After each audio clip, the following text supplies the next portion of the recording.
Green inferno की शुरुआत होती है जस्टिन और उसकी रूममेट केसी से, जिनकी नींद उनके कैंपस में हो रहे धरने से खुल जाती है। उसी सुबह कॉलेज में जस्टिन और केसी की क्लास में उनकी प्रोफेसर उन्हें ट्राइबल लोगों के फीमेल सर्कमसिशन के रिचुअल्स के बारे में बताती है, जिनमें आदिवासी लोग छोटी लड़कियों के क्लिटरस को किसी ब्लेड या हथियार से काट के उनकी टांगे बांध देते हैं। इस सब के बारे में जान के जस्टिन इस सबसे अपनी दिक्कत जाहिर करती है और कहती है कि उसके पिता यूएन में वकील हैं, हो सकता है वो इस बारे में कुछ कर पाए। जिसपे उसकी प्रोफेसर कहती है कि ऐसा नहीं है कि इस बारे में कोई कुछ कर नहीं रहा, पर ये और इसके जैसी कई कुरीतियों का दुनिया भर के आदिवासी लोग पालन करते हैं और यूएन के सारे वकील मिलके भी इसका कुछ नहीं कर सकते। क्लास से निकलते हुए एक लड़का जोना जस्टिन को सुबह हो रहे धरने को करने वाले एक्टिविज्म ग्रुप में इनवाइट करता है और शाम को जस्टिन जब उस ग्रुप की मीटिंग में जाती है तो वो लोग एक प्राइवेट कंपनी को पेरू के जंगल साफ करने और वहाँ के आदिवासियों को मारने से रोकने का प्लान बनाते हैं। उस ग्रुप का लीडर अलेहांद्रो और उसकी गर्लफ्रेंड कारा होती है। अलेहांद्रो बताता है कि वो लोग वहाँ जाएंगे और वहाँ काम करने वाले लोगों और उनके भाड़े के सिपाहियों की हरकतों को लाइव स्ट्रीम करेंगे, जिससे वो लोग मीडिया अटेंशन के डर से रुक जाएंगे। उसी ग्रुप में बैठी एमी पूछती है कि पर जंगल में लाइव स्ट्रीम चलेगी कैसे, जिस पे अलेहांद्रो बताता है कि उसका एक दोस्त है जो वहाँ की एक सैटेलाइट हैक करके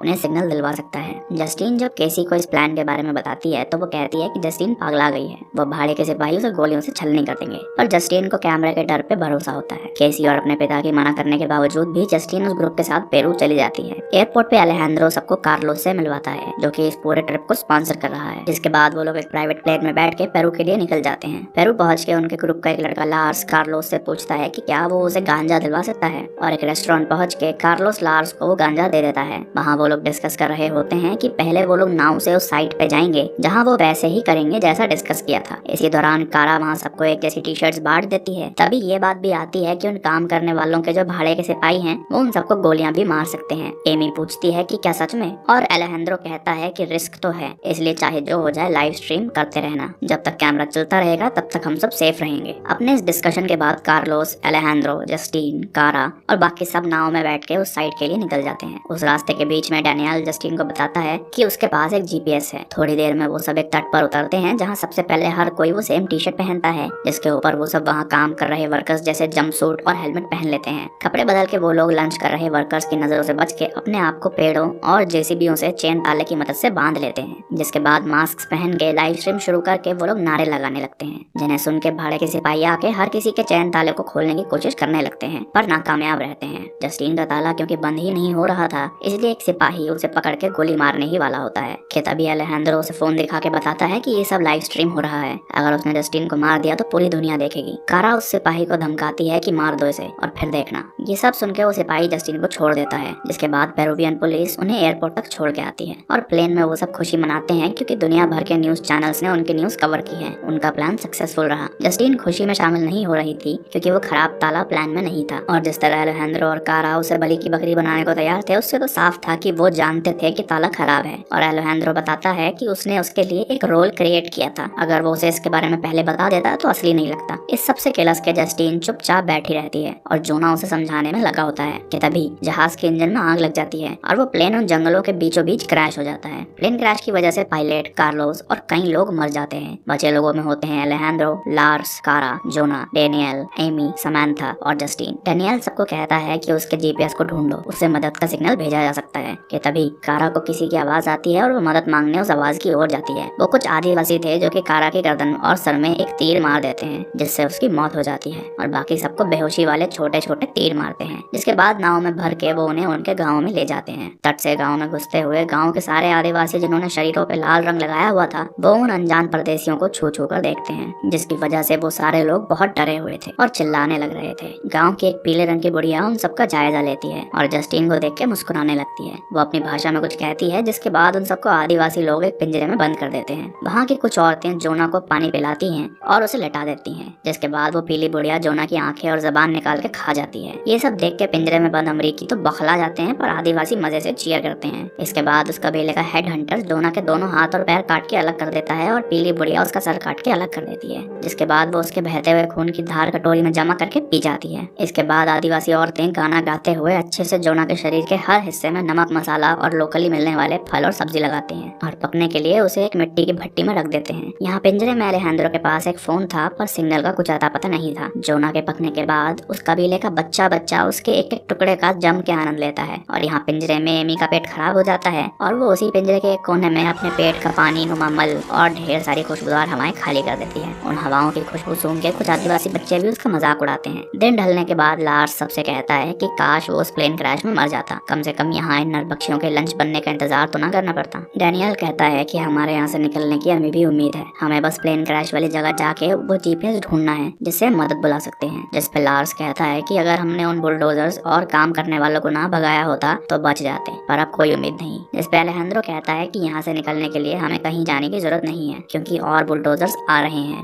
अलेहांद्रो बताता है कि वो बुलडोजर्स जो उन्होंने रोके हैं सिर्फ कुछ दिन के लिए रुके हैं। वो बताता है कि कार्लोस को उस कंपनी के कंपेटिटर ने पैसे दिए थे ताकि हम सब एनवायरनमेंट के नाम पे उन्हें रोक दें और वो दूसरी कंपनी आके यहाँ लग जाए। ये सब सुन के बाकी सब अलेहांद्रो पे बहुत भड़कते हैं और पूछते हैं कि मतलब ये सब नाटक था। जिस पे अलेहांद्रो बताता है कि इस जगह की जमीन पे इतना पैसा है कि यहाँ के जंगल तो कटने ही कटने हैं, बस हमारी मदद से एक को नहीं तो दूसरे को मौका मिल गया यहाँ से पैसा बनाने का और उनके बुलडोजर कुछ दिनों में यहाँ तक आ जाएंगे और हम सब बच जाएंगे। जस्टिन और डैनियल बहुत किलत जाते हैं ये सब सुन के कि उन्होंने अपनी जान दांव पे लगाई किसी कंपनी के लिए ताकि वो आदिवासियों को मार के करोड़ों कमा सके। पर लार्स और समैंथा उन्हें समझाते हैं कि चाहे जो कुछ भी हो, अगर ये सच कह रहा है तो हम सब बच जाएंगे। समैंथा कहती है कि मेरी मदद करो, मैं इस पिंजरे से निकल सकती हूँ। वो सब ऐसा ही करते हैं पर एक आदिवासी उसे बेहोशी का डांट मार देता है। अगली सुबह जब जस्टिन सो रही होती है तो एक बच्चा जस्टिन के नेकलेस को देख रहा होता है। जस्टिन उठ जाती है और उसे उसके नेकलेस में लगी बांसुरी बजा के दिखाती है कि तभी हेड हंटर आ जाता है और सारी लड़कियों को ले जाता है। लड़कियों को एक लाइन से खड़ा करके पीली औरत पहले उनके कपड़े उतरवाती है, जिसके बाद एक एक करके उनकी यूनियों में एक जानवर के सींग जैसा कुछ डालती है। समैंथा और एमी को तो वापस भेज देती है पर जस्टिन की यूनि से खून आने लगता है और वो लोग उसे किसी झोपड़ी में ले जाते हैं। शायद वो ये पता कर रही थी कि उन सब में से वर्जिन कौन है। यहाँ पिंजरे में डैनियल फोन में गाना चला के उसे दूर फेंक देता है जिससे उन पे नजर रख रहे आदिवासियों का ध्यान भट गया और समैंथा पिंजरे से बाहर निकल के नदी के किनारे खड़ी एक नाव तक पहुंच गई। अगली सुबह आदिवासी जस्टिन को वापस उसी पिंजरे में बंद कर देते हैं। जस्टिन सफेद और लाल रंगों में रंगी हुई थी। जस्टिन को देख के डैनियल अलेहांद्रो से कहता है ये लोग जस्टिन की यूनि को सरकमसाइज करने वाले हैं। जिस पे अलेहांद्रो कहता है कि मुझे कोई फर्क नहीं पड़ता। जस्टिन को पिंजरे में बंद करने के बाद आदिवासी उन कैदियों को खाना देते हैं। एमी जब अपना हिस्सा खा लेती है तो वो देखती है कि उसके खाने के नीचे टैटू करी हुई खाल का एक टुकड़ा बिछा हुआ है और आदिवासी बच्चों को टैटू करी स्किन से खेलते हुए देख वो समझ जाती है कि समैंथा नहीं बची। ये सब देख वो अपने हाथ में पकड़ी मिट्टी की कटोरी तोड़ के उस टुकड़े से अपना गला काट लेती है और मर जाती है। उसकी लाश देख के बाकी सब तो हैरान परेशान हो जाते हैं पर अलेहांद्रो हस्तमैथुन करने लगता है। ये देख के सब उससे और भी ज्यादा चिढ़ जाते हैं और डैनियल उस पर हमला कर देता है पर बाहर खड़े आदिवासी उसे रोक देते हैं। अब जब एमी मर चुकी थी तो आदिवासी पक्का उसे खा जाएंगे, इसलिए लार्स और डैनियल उसके पेट में वो बचा हुआ गांजा भर देते हैं जिससे एमी को खाने वाले आदिवासी गांजे के नशे में झूमने लगते हैं, जिसका फायदा उठा के जस्टिन और डैनियल पिंजरे से भाग जाते हैं। और जैसे ही लार्स निकल रहा होता है तभी अलेहांद्रो उसमें एक डांट मार देता है और कहता है कि मैं कहीं नहीं जा रहा, बाहर निकला तो पक्का मरूंगा, यहाँ अकेला बचा तो लंच बन जाऊंगा, इसलिए इसे अपने साथ रख रहा हूँ। क्योंकि डैनियल और जस्टिन कुछ नहीं कर सकते थे इसलिए लार्स को वहीं छोड़ के भाग जाते हैं। थोड़ी देर बाद जब लार्स की आंखें खुलती हैं तो वो देखता है कि दो आदिवासी उसकी ओर देख रहे हैं। पीछे पिंजरे में बैठा अलेहांद्रो बताता है कि इन लोगों ने उसे भागता देख एक डांट मारा है और अब पिंजरे से निकाल के बस उसे निहार रहे हैं। लार्स देखता है कि वो आदिवासी अभी भी नशे में है तो वो उन्हें हाथों की एक ट्रिक दिखाता है जिसे देख के वो हंसने लगते हैं कि तभी वो दोनों आदिवासी लार्स को जिंदा ही चबाना शुरू कर देते हैं। लार्स अपनी जान बचाता है पर उस कबीले के आदमी, औरतें और छोटे छोटे बच्चे सब मिलके उसे जिंदा ही चबाने लग जाते हैं और एक एक करके उसके हर पुर्जे को फाड़ देते हैं और उसे पूरा नोच खाते हैं। यहाँ जस्टिन और डैनियल क्रैश हुए प्लेन की तरफ पहुंच जाते हैं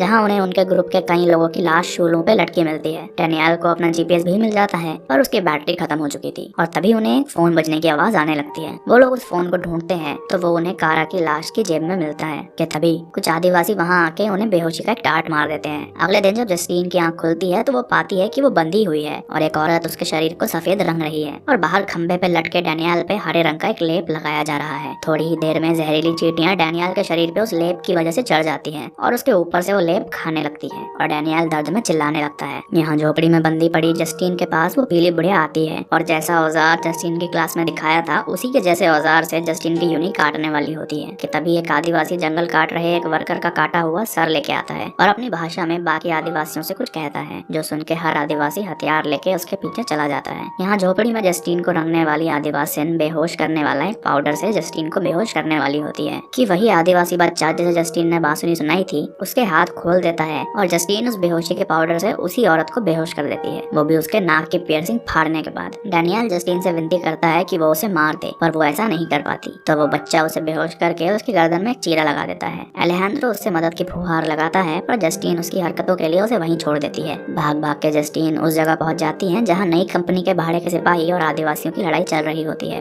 जस्टिन उन लोगों को टूटा हुआ फोन दिखा के कहती है कि वो सब कैमरे पे हैं और सिपाहियों के करीब आने से पहले ही फोन तोड़ देती है। अब सिपाहियों के पास कोई चारा नहीं बचता और उसे बचाना ही पड़ता है। उन लोगों को तो यही लग रहा था कि अगर अब उसे मार दिया तो वही फंसेंगे, क्योंकि लाइव स्ट्रीम पे वो लोग आ चुके हैं। वो बात अलग है कि वो फोन टूटा हुआ था और उसमें कोई लाइव स्ट्रीम चल ही नहीं रही थी। हेलीकॉप्टर में चढ़ने से पहले उसका पायलट जस्टिन से पूछता है कि पक्का वहाँ तुम्हारे अलावा और कोई नहीं बचा ना, जिस पे जस्टिन 1 मिनट सोचती है और फिर कहती है कि नहीं, और कोई नहीं बचा। घर पहुंच के जब जस्टिन का इंटरव्यू होता है तो उसमें वो बताती है कि उसके अलावा बाकी सब क्रैश में मर गए, पर आदिवासियों ने उसकी मदद की, उसे खिलाया पिलाया और जंगल से बाहर जाने का रास्ता भी दिखाया। जस्टिन ने आदिवासियों से सारा इल्जाम हटा के उस कंपनी और उसके बुलडोजरों पर लगा दिया। उसके पिता के यूएन में वकील होने के कारण वो जंगल साफ होने से और आदिवासी मारे जाने से बच गए। मिड क्रेडिट सीन में जस्टिन के पास अलेहांद्रो की बहन लूसिया का कॉल आया, जिसमें उसने उसे बताया कि सैटेलाइट से खींची फोटोज में अलेहांद्रो उन जंगलों में जिंदा दिखा है।